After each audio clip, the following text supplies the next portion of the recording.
Hello, my name is Sherry Hartz, and I'm a senior advocate with Disability Rights Texas. Today, we're going to discuss person centered planning. What is person centered planning?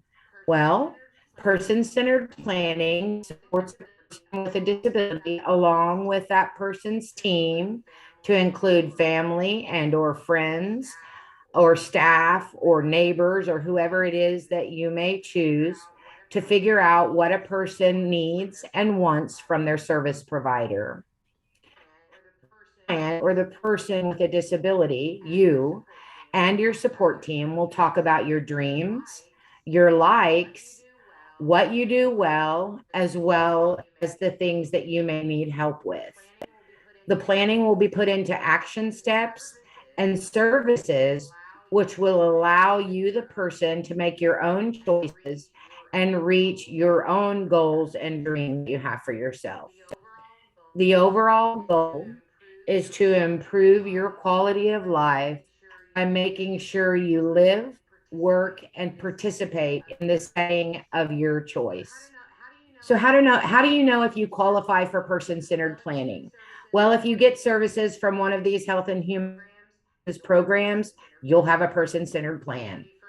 Community First Choice or CFC, Community Living Assistance and Services or the class waiver, Deaf Blind Multiple Disabilities waiver or the DBMD waiver, Home and Community Based Services Adult Mental Health, Home and Community Based Services delivered through Star Health, Home and Community Based Services, which is the HCS Medicaid waiver, Medically Dependent Children's Program, or MDCP, Star Kids, Texas Home Living, or Youth Empowerment Services, which is the YES waiver. If you participate in any one of these programs, you will most likely have a person centered plan done. Your person centered plan is driven by you, the person getting the services, and it is reflective of your perspective, of your wants, your needs, and your desires. It's made up of people that you choose to be present at your person centered planning meeting. This can be from your family to friends, it would be the staff from whom which you are receiving services from. It could be anyone that you would like to have present at that meeting. It should be conducted at a time and a place that is convenient to you, the person getting the services. And some of the things that go into your plan are the fact that it must be written using plain language. We all need to be able to understand what it says and what it means. It must consider the person's cultural preferences. It has to include strategies for solving disagreements during the planning process. And it must provide choice regarding services and providers. Some examples might include you choosing a provider agency of your choice. And then it would also possibly include, or should include, how you want to receive your services. Do you want to receive your services in a group home? Do you want to live in your own home? Do you want to live with family? Do you want to live with a host home? There are many different examples of ideas how you can choose to receive your services. It must have a way for you to request an update.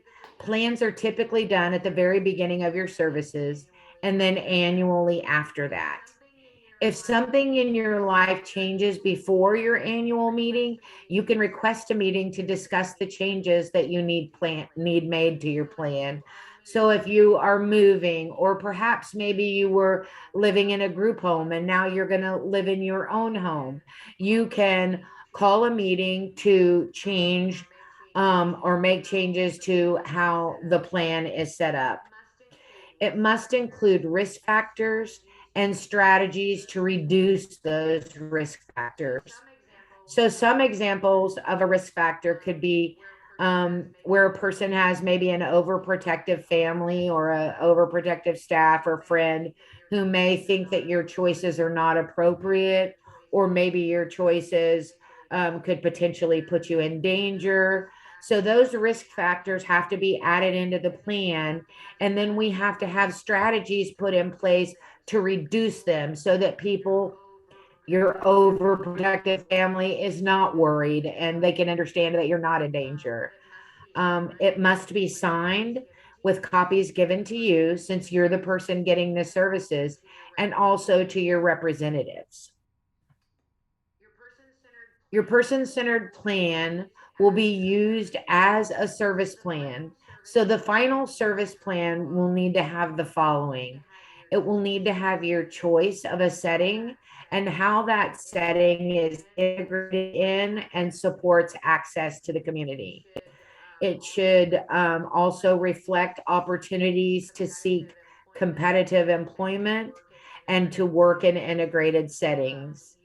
You can also have access to individualized skills and socialization, now called ISS, which is essentially the same thing as day programming or day hab, as well as possibly working in the community. You have choices in what it is that you can do.